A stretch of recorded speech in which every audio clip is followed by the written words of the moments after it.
Now, former Nagaland Chief Minister and veteran politician SC Jamir has once again aired strong views over the current status of the Naga Peace Talks. Now, in an exclusive conversation with Northeast Live Editor-in-Chief Wasbir Hussain, Jamir, who has been vocal of late in advocating the need for early solution, stated that at a time when there was a passionate cry across Nagaland for a final political statement, a section of leaders from Naga groups have failed to conclude what they have already agreed upon.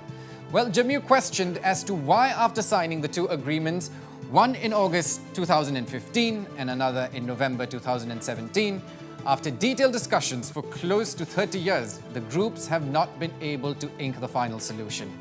Well, Jamir argued that things like separate flag and constitution, sovereignty and integration must have all been discussed by the groups before signing the agreements. Now, he stated that whether it is the NSA and IM or any other group, they should introspect as to whether they stand by the agreements made. Now, not only this, Jamir advocated that the government of India should firmly ask the NSA and IM whether it still adheres to the framework agreement of 2015. Jamir also urged the NSA and IM to use its political wisdom to ensure the interest of the Nagas is taken care of and a solution is reached at the earliest. Let's listen in to the conversation.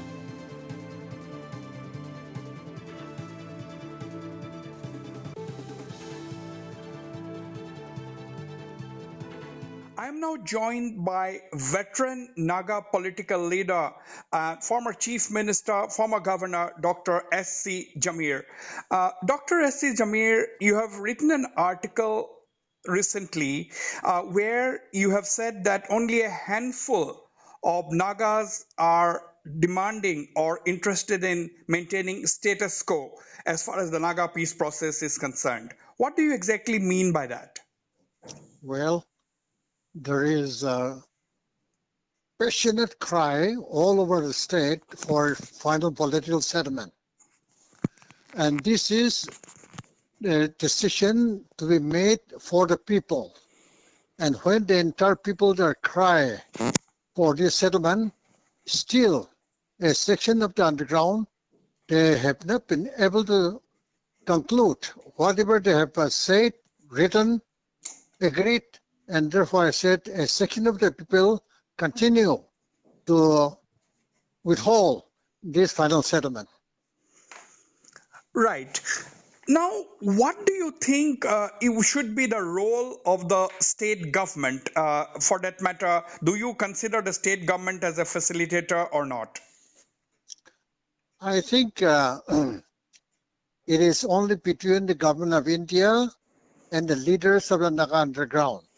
And they have already signed officially, formally, the agreements.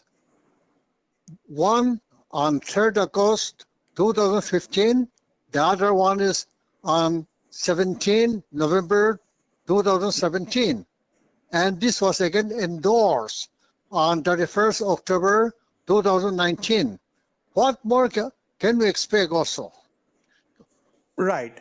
Now you see, after the 31st May resolution of the NSC and IM, where they had their National Assembly and they said that there can be no solution without the flag and constitution.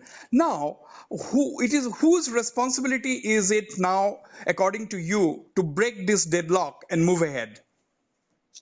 My simple answer is that after 20 years of negotiation, during which they have discussed in threadbare whether it is sovereignty issue or a flag issue or constitution issue or integration issue, I believe that they have discussed it in detail during these 20 years of negotiation.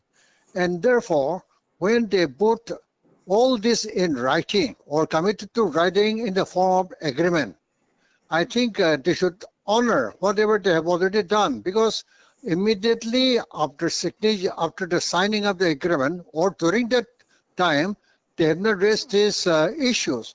Therefore, we, the public, feel that whatever they have done, they did it consciously and with volition. And therefore, I think after signing all this, cropping up this issue is not proper. It can be pursued after the settlement and democratically. So why should they not adhere to what they have already signed? Yes, I take your point. But since the NSCN-IM has passed a resolution in a National Assembly that was attended by almost 2,000 of their leaders and members, the stalemate has continued because they are saying that there can be no solution without the flag and constitution. Now, my question is, how can this deadlock be broken? Should the government of India come up with an offer, or should the NSCN-IM on its own come up with a middle path? My personal view is whether it is NSN or other groups, they should respect the urges of the Naga people for a solution on the basis of which they have already agreed upon in the past. And this new issue should not block the settlement. And government of India can also ask them very firmly whether they adhere to the agreement made on 3rd August or not, because they have already signed. Right. Now, in the article that you have written, you have also described Chief Minister Nephew Rio, or for that matter, his government, as corrupt and inefficient. These are the two words you have used, and I'm sure you have used it after a lot of thought. Why do you say so? I think it is an article, and let the people read whatever I have said. Right. Now, Dr. Jamir, after 25 years of negotiations, we still have a deadlock. And you have said also in the article that certain sections of the people are indulging in anti-national and anti-social acts by extortion and all that. But recently, the government has decided to withdraw all the check gates. Do you think the situation is slightly better now? We're still struggling to bring down this the price also. No? All the NGOs, especially this business community, we have been asking them to reduce the rate because mere lifting of this gate is not enough. Extortion continues. So do you think that law and order is the responsibility of the state? Do you think, at least in this front, are you trying to say that the state government has failed in performing its duties? Actually, the government's hands are also tied down by so many agencies because Nagaland is a land of governments, authorities. And therefore, state government also is finding very difficult to carry on the administration. We cannot entirely blame the state government. The situation is such that state government is finding it difficult to function as a normal government because so many authorities in Nagaland. Right. And my last question to you, Dr. Jamir, what will be your solution? What is your prescription? How do we break the deadlock, and how should we move ahead?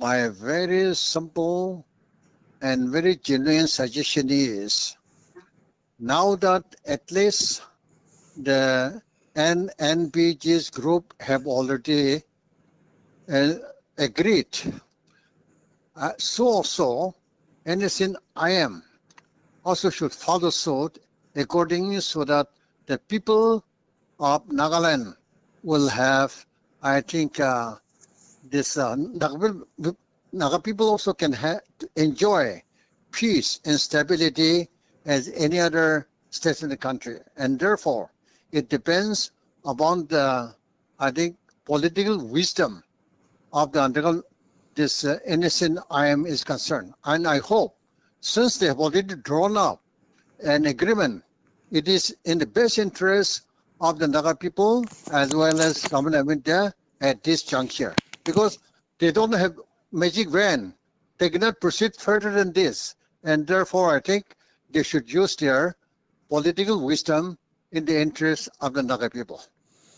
Absolutely. Dr. SC Jamir there, the former Chief Minister of Nagaland, thank you very much indeed for speaking to Northeast Live.